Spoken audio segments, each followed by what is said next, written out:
Viva! Estamos de volta a mais uma Electric Talk, produzida em conjunto com o Crédito Agrícola e que desta vez vai dar atenção a um dos setores-chave de qualquer sociedade, a agricultura. Não lhe chamamos setor primário por acaso, mas por vezes esquecemos da incontornável importância da agricultura que ultrapassa em muito a indispensável função de nos fornecer alimentos e providenciar segurança alimentar.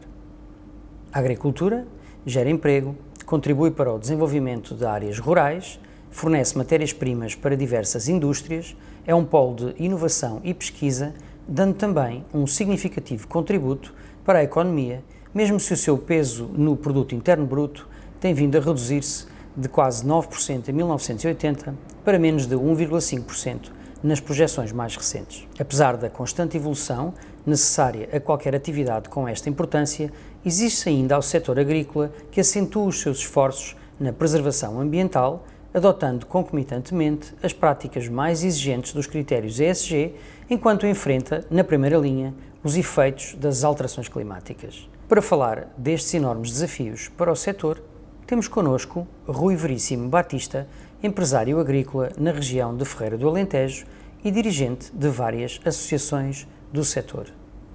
Olá Rui, seja bem-vindo a esta Electric Talk. Muito obrigado pelo convite. Rui, parece-lhe que os consumidores urbanos, que são uma grande maioria, fazem ideia de tudo aquilo que envolve colocar produtos agrícolas nas prateleiras dos supermercados?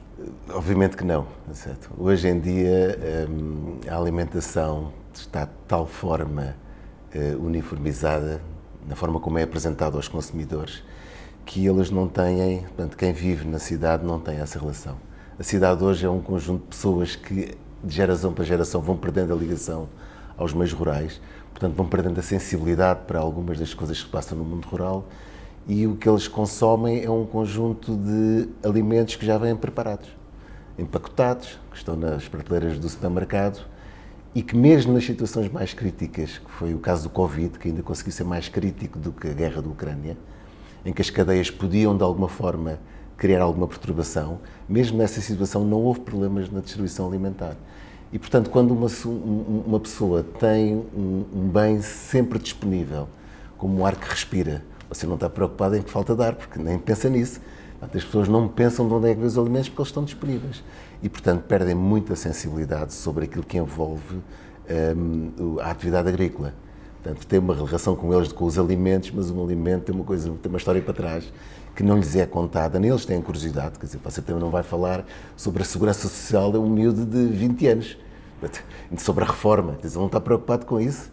Quando tem os alimentos disponíveis, você não está preocupado com os alimentos, eles estão lá, portanto não interessa contar a história porque não interessa. Para além de todos os desafios que se colocam atualmente à produção agrícola, para mais num país com as dimensões e características de Portugal, pede-se agora também que este setor dê prioridade às questões da sustentabilidade. Isto é um pedido razoável? É um pedido razoável, é um pedido mais do que razoável e é a essência do que é a agricultura. Quer dizer, o que é ser sustentável? Ser sustentável é qualquer coisa que perdure, enfim, protegendo os recursos naturais. E, portanto, nós hoje temos um conjunto de alterações climáticas que são um foco muito importante para a atividade agrícola e para outros setores de atividade, mas a atividade agrícola é, porventura, aquela que sente na primeira mão as alterações climáticas. E, portanto, nós temos que encontrar modelos que permitam que nós sejamos sustentáveis, ou seja, consigamos renovar sistematicamente métodos produtivos para as futuras gerações, tendo esta relação com o clima sempre a mudar.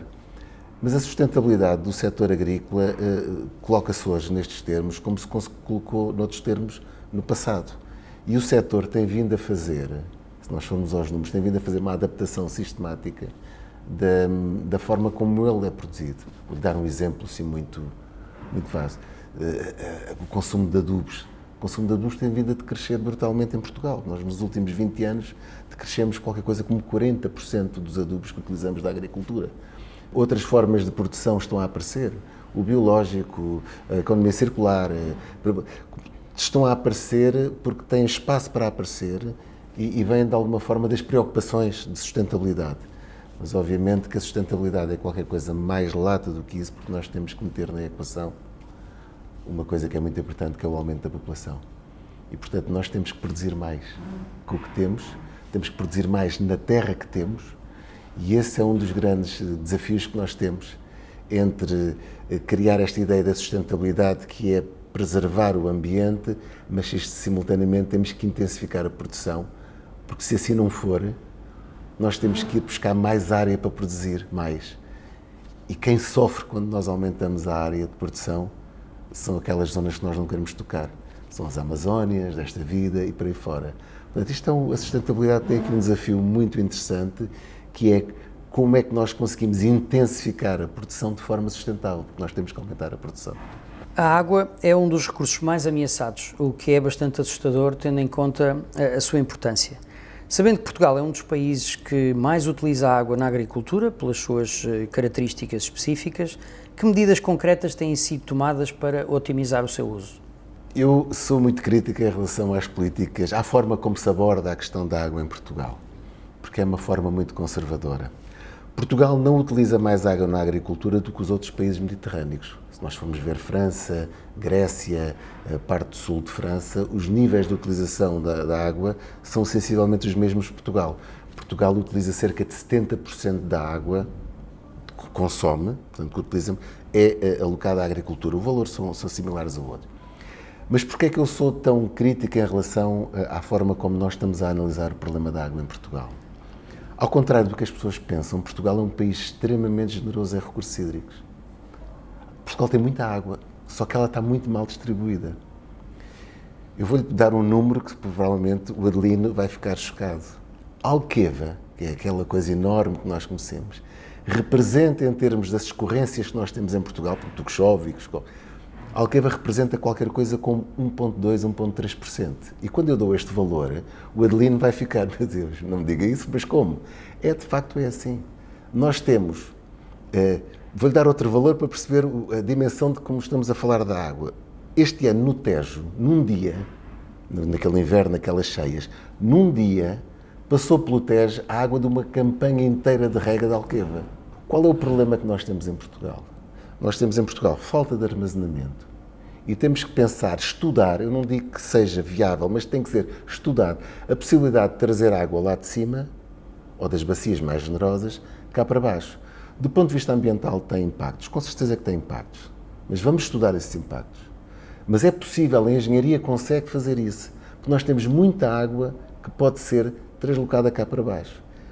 Cá em baixo, o que é que nós temos? No sul do país, não só no sul do país, é mais fácil nós tipificarmos o sul do país como as zonas de pouca água, mas há de facto pouca água noutras zonas, na beira interior, em Trás-os-Montes este ano.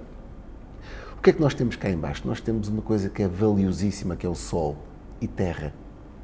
E tendo sol e terra, nós temos capacidade de aumentar brutalmente a nossa produção, desde que tenhamos água cá em baixo.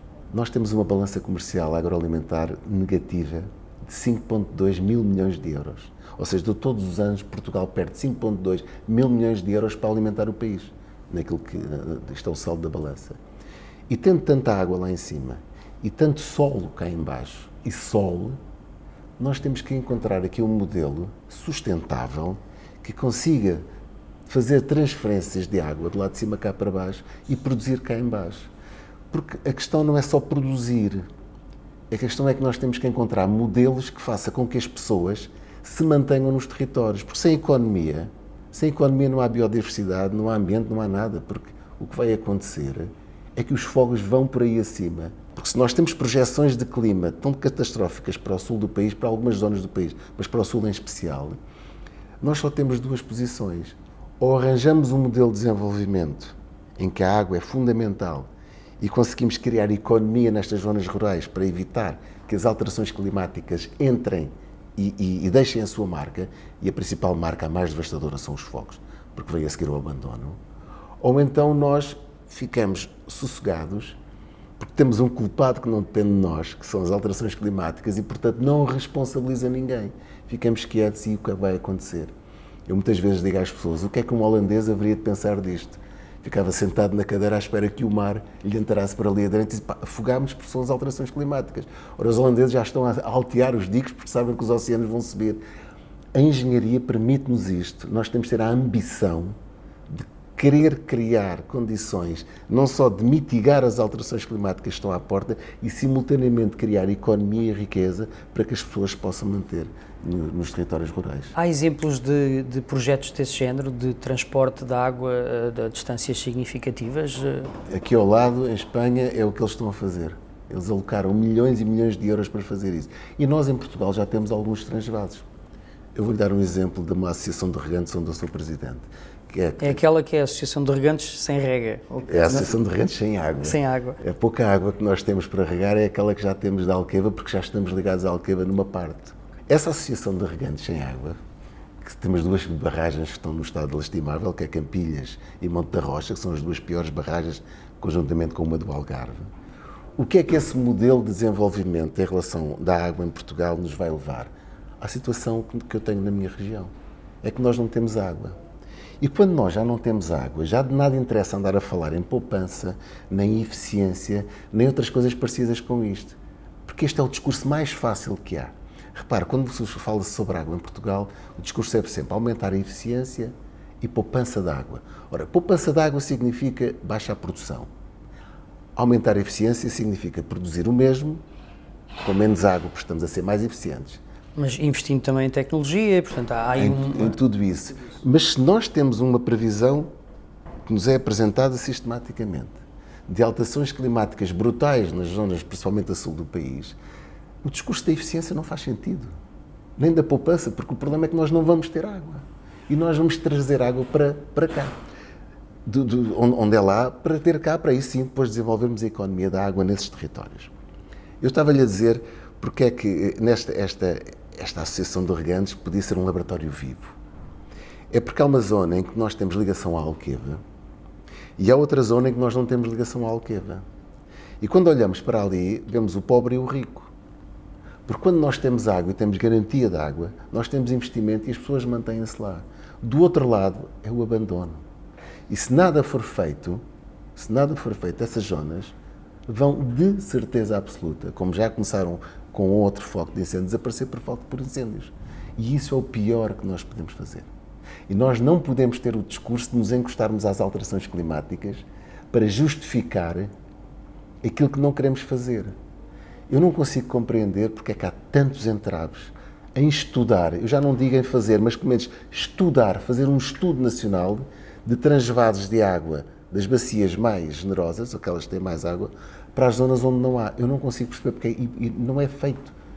A APA, que tem a responsabilidade da água, não faz este estudo porque eu já questionei. É um estudo. Se não servir, se não for economicamente viável, se não for ambientalmente viável, sim senhora, encostamos. Mas pelo menos que se faça um estudo. Não é? Pode falar-nos de mudanças específicas nas práticas agrícolas operadas nos últimos anos, com significativo impacto na conservação ambiental e na promoção da biodiversidade? Como eu lhe disse há pouco, muito dos agroquímicos que são utilizados na agricultura têm vindo a crescer. O caso dos adubos minerais é um caso desses. A forma como nós gerimos a água é outro caso. Nós baixámos brutalmente o consumo de água por hectare dos anos 60 até hoje. Um consumo mais de metade. Hoje consumimos menos de metade do que consumíamos por hectare há uns tempos atrás. E hoje em dia, por via também de uma alteração da política, o caso do Green Deal que temos na Europa, que nos obrigou a que tivéssemos uma PAC mais verde, que quando ela apareceu parecia assim uma coisa muito violenta, mas hoje em dia, o que é que está a acontecer? Por via de nós termos os objetivos da economia verde, termos que baixar significativamente o uso de agroquímicos na agricultura, a indústria, através da inovação, já está a oferecer ao mercado um conjunto de adubos, bioadubos, feitos através de bactérias, através das algas, etc, etc. A própria indústria está a conseguir fornecer ao mercado um conjunto de consumos intermédios que são manifestamente mais amigos do ambiente. Nós temos, obviamente, que mudar o modelo. Temos que tornar o modelo mais eficiente no caso da produção. O que aconteceu nas últimas décadas é que o modelo de produção mundial foi através da incorporação de fatores, no caso de adubos, consumos intermédios, e esse modelo esgotou, porque já não vale a pena utilizar mais, porque a produção já não aumenta na mesma dimensão. Portanto, o modelo mudou, mas na altura em que o modelo foi feito, foi de sucesso. Nós temos que ver as coisas. Eu tive um professor que uma vez me disse uma coisa muito engraçada: um texto fora de contexto dá pretexto. É muito fácil nós vermos as coisas fora do contexto e fazer comparações. Um dos casos de maior preservação da Amazónia foi este modelo, porque este modelo permitiu aumentar a produção para alimentar o mundo sem utilizar mais terra. No futuro nós vamos ter que fazer este modelo de uma forma melhor. É não aumentar a terra que temos disponível para a agricultura, mas aumentar-lhe a produção. Este é o grande desafio.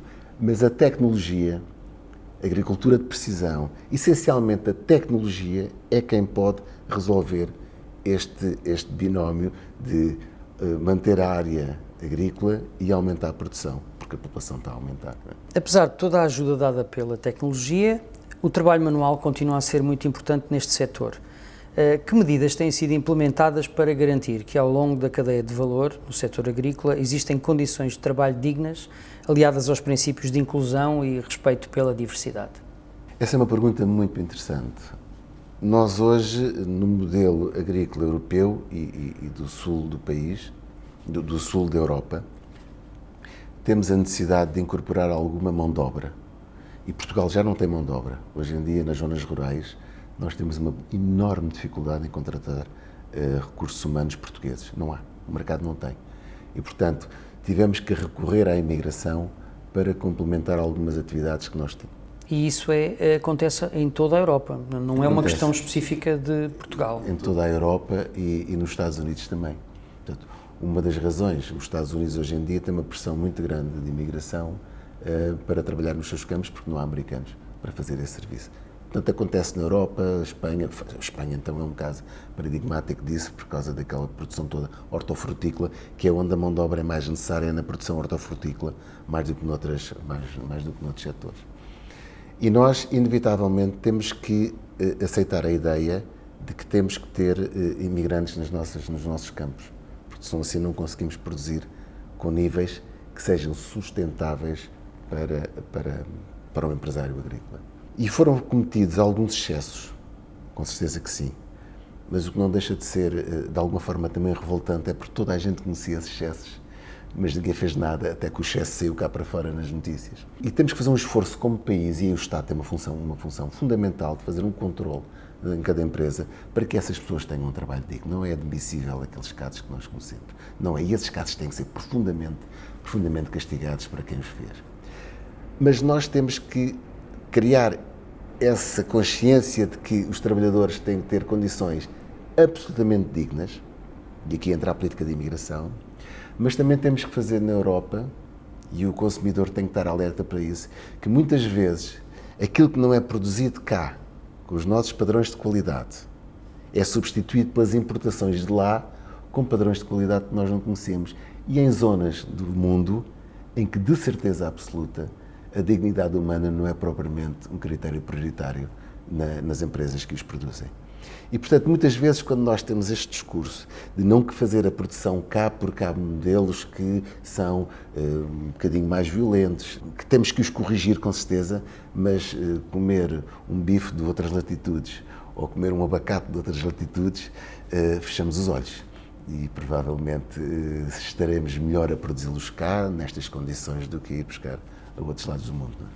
Conte-nos, por favor, histórias de sucesso do setor agrícola nacional que nos possam inspirar a replicá-las. Sabe que eu podia responder-lhe essa pergunta com um ou outro caso que conheço. Mas esses pequenos casos não são significativos. A história de maior sucesso que nós temos na agricultura portuguesa, e às vezes pode chocar, eventualmente nos últimos anos, é a Alqueva. E a Alqueva, e as pessoas, quando eu digo isto, ficam, meu Deus, mas Alqueva, as culturas super intensivas e aquelas tensões enormes daqui para ali. A pergunta deve ser feita ao contrário. E se não houvesse Alqueva, como é que era aquela região? Eu gostava que me dissessem como é que era toda aquela região que a Alqueva hoje abastece. Como é que ela era? Eu sei como é que ela era porque eu sou alentejano e, portanto, eu vivo no Alentejo e sei como é que eram aquelas regiões. Alqueva é, com todos os problemas que podem ser corrigidos, um modelo de sucesso absoluto, porque fez a criação de uma região que estava nitidamente votada ao abandono, porque a produção de sequeiro não gera riqueza e a sociedade já não está tão disponível para libertar verbas dos seus impostos para subsidiar um tipo de atividade económica, agricultura, apenas para pagar serviços. Obviamente que há muitos serviços que a agricultura de sequeiro presta à sociedade, muitíssimos. Desde logo biodiversidade, enfim, sequestro de carbono, por aí fora. O problema é que nós sabemos que é assim, mas para ser assim em larga escala, nós temos que financiar esse modelo, o modelo do sequeiro. E a sociedade, entre aquilo que diz que gosta de fazer e aquilo que diz que gosta de pagar, vai uma grande diferença. E, portanto, eu não creio que a sociedade esteja disponível a criar modelos desses que não são produtivistas, são modelos conservacionistas. Alqueva veio alterar um bocadinho esse paradigma. E Alqueva veio também mostrar que é possível fazer agricultura com alguma intensidade, com padrões elevados de respeito pelo ambiente. Porque nós só temos os casos que aparecem na comunicação social, são os casos maus. Mas Alqueva é muito maior do que só esses casos. E a tecnologia vai nos ajudar a corrigir alguns exageros que foram feitos, mas vai nos ajudar a corrigir esses alguns modelos. Nós não podemos apontar o dedo só a dizer, bom, isto é um modelo de intensificação e isto vai criar a degradação dos solos, vai aumentar a poluição. Não é verdade. Não é verdade. No limite, este discurso, quando vai ao limite, quase que produzir agricultura é poluir. Não é verdade, é falso. Nós podemos aumentar sistematicamente a produção com técnicas, com novos adubos, com novos agroquímicos, com novas técnicas de produção, mantendo um respeito pelo ambiente. E é aqui que a tecnologia entra. A Alqueva tem um sucesso único. Ou seja, a base de sucesso da Alqueva é pôr água onde há sol, que é a grande vantagem competitiva da agricultura mediterrânica. Porquê é que nós tivemos tanto sucesso no azeite? Porquê é que tivemos tanto sucesso em algumas hortofrutícolas? Porque o nosso clima, o sol que nós temos disponível, é de ouro. E esse não se paga. E se nós pusermos água quando temos esse sol, nós conseguimos produções excepcionais de qualidade e com altíssimo rendimento. Esse é o sucesso da Alqueva. Por último, em relação aqui à Alqueva, eu gostava de lhe dizer o seguinte, que é muito importante que nós façamos este exercício.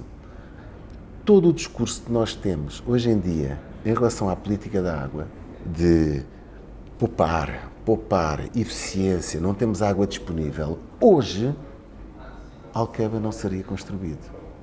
Ou seja, nós temos um discurso, uma narrativa associada à política da água que no dia de hoje impossibilitaria a construção da Alqueva.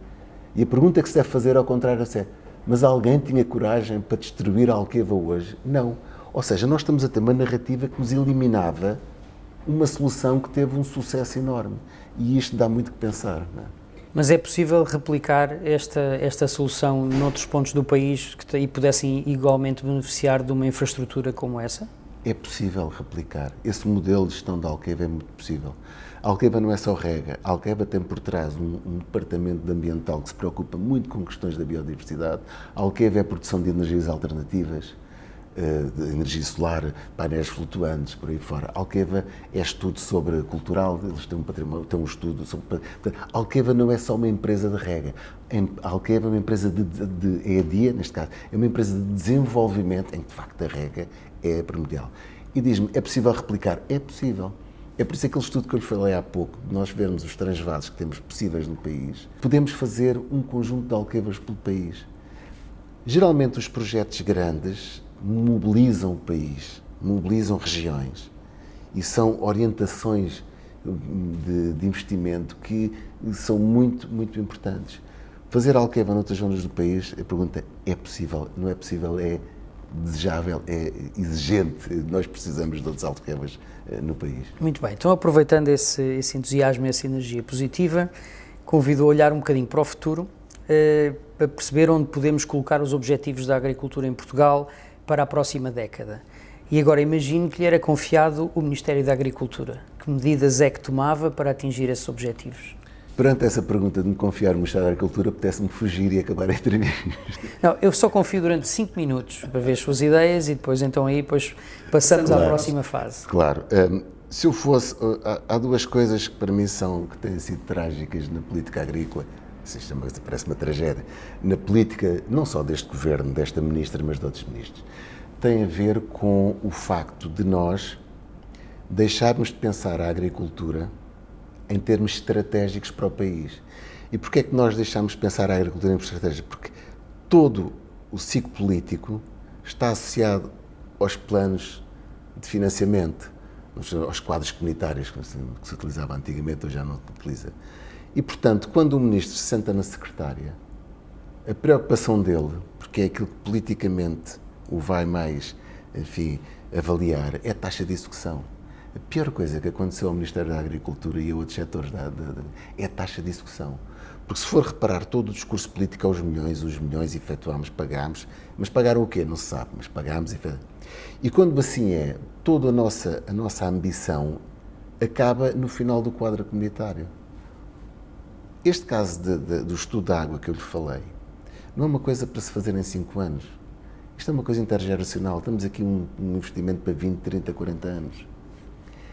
Mas o Ministro da Agricultura em Portugal deixou de ter esta serenidade intelectual para poder pensar assim, porque ele é avaliado no momento, ele é avaliado a curto prazo. E, portanto, se calhar não é só na agricultura, não é? Exatamente, mas como a agricultura tem uma componente de financiamento da atividade de uma forma muito diferente, porque a PAC é diferente das outras políticas, e de facto a PAC depende muito dos subsídios, todo o trabalho do Ministro, portanto diz-me assim, qual era a primeira atitude que eu fazia se fosse Ministro, acabava com os quadros comunitários? Não sei se é possível, porque isto tira-nos a visão estratégica da agricultura. Os quadros comunitários não são compatíveis com uma visão mais de longo prazo?